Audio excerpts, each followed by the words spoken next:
প্ৰায় 3 কিলোগ্ৰাম ওজনৰ মাছ ধৰি নামতিত লাভ কৰিলে নগদ 1.5 লাখ টকাৰ পুৰস্কাৰ। নামতি ৰজাবাৰীত অনুষ্ঠিত উত্তৰ পূৰ্বাঞ্চলৰ ভিত্তিত বৰশীৰে মাছ ধৰা প্ৰতিযোগিতা আৰু নামতি ৰজাবাৰী ফাৰ্মাৰ্ছ এছ'চিয়েশ্যনৰ উদ্যোগত ফুকন ফাৰ্ম হাউচত তৃতীয়বাৰৰ বাবে আজি অনুষ্ঠিত হৈছিল উত্তৰ পূৰ্বাঞ্চল ভিত্তিত বৰশীৰে মাছ ধৰা প্ৰতিযোগিতা।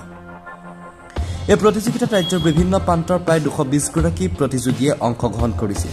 এই প্ৰতিযোগিতাত খোৱাঙৰ পল্লৱ চেতিয়াই মাছ ধৰি প্ৰথম পুৰস্কাৰ, মৰাণৰ মৃদুল সোণোৱালে মাছ ধৰি দ্বিতীয় আৰু এম ফুকনে মাছ ধৰি তৃতীয় পুৰস্কাৰ লাভ কৰিবলৈ সক্ষম হয়। এই প্ৰতিযোগিতাত মুঠ 39 গৰাকী প্ৰতিযোগীক পুৰস্কাৰ প্ৰদান কৰা হয়। আচলতে আমি যি ধৰণে আমি ঘোষণা কৰিছিলোঁ প্ৰাইজসমূহ, সেইমতে আমাৰ আজি প্ৰাইজসমূহ তেওঁলোকৰ মাজত বিতৰণ কৰা হৈছে আৰু এটাই ভাল লাগিছে, বতৰে আমাক অকণমান সহায় কৰিছে আজি। আৰু কাৰণ বৰষুণ দি থকা হ'লে হয়তো মাছো আৰু নাহিলেহেঁতেন। এতিয়া প্ৰত্যেকেই অন্ততঃ প্ৰায় 200 পিছমান মাছ আমাৰ আজি উঠাইছে আৰু ভাল লাগিছে সেইটোতে।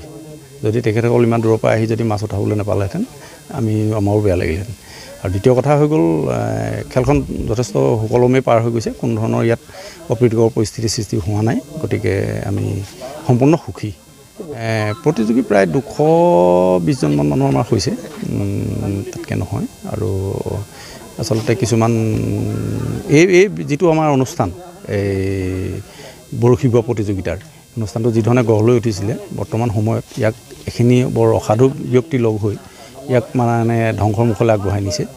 গতিকে তেনে এটা সময়ত এংলাৰসকলৰ মনো খুব ভাগি পৰিছে। বহুত এংলাৰে ইতিমধ্যে মানে এই খেলখনৰ পৰা আঁতৰিয়ে দিছে।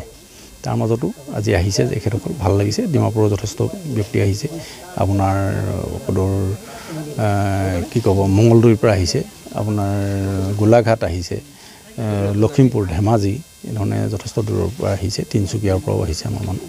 গতিকে আমি তেখেতসকল সকলোকে আজি আপোনালোকৰ যোগেদি ধন্যবাদ জ্ঞাপন কৰিছোঁ। হয়তো আমাৰ অজানিতে কোনোবাখিনিত কিবা ভুলো হৈ যাব পাৰে, গতিকে আমি ভাবিছোঁ তেখেতসকলে সেইখিনি আচলতে মই পাতিম বুলি ক'লেও হয়তো নহ'ব পাৰে, কাৰণ এইটো প্ৰত্যেকেই এটা কথা আমি স্বীকাৰ কৰিব লাগিব যে আমাৰ ওপৰত এজন আছে, তেখেতৰ কিবা হ'ব লাগিব এই ৰাইজৰ ইয়াত লগ পাবৰ কাৰণে। কাৰণ এইটো এটা এইখন প্লেটফৰ্মত আচলতে বিভিন্নজনৰ ব্যক্তিক লগ পোৱাৰ এটা মানে মুহূৰ্ত, আৰু এইটো চবেই আচলতে অনুভৱ নকৰে, আমি কিন্তু অনুভৱ কৰোঁ। ইয়াত টকা পইচাৰ কথা নাহে, টকা পইচাৰ এইটো ব্যৱসায় নহয়। আজি ধৰক আমি ইয়াত লগ পাইছোঁ আমাৰ জ্যেষ্ঠসকলক বা আমাৰ গাঁৱৰ ৰাইজ বা বিভিন্ন অঞ্চলৰ ব্যক্তিক, ইয়াত লগ পোৱাৰ উদ্দেশ্যটো হৈ গ'ল এই অনুষ্ঠানটো। গতিকে ইয়াক আমি যদি ব্যৱসায় ভিত্তিত ভাবি লওঁ, কোনোবাই যদি লাভালাভৰ কথাটো বেছিকৈ ভাবে, তেতিয়াহ'লে হয়তো এই অনুষ্ঠানটো নাথাকিব আৰু ইয়াৰ যিটো সুদূৰ প্ৰসাৰী প্ৰভাৱ এইটো শেষ হৈ যাব।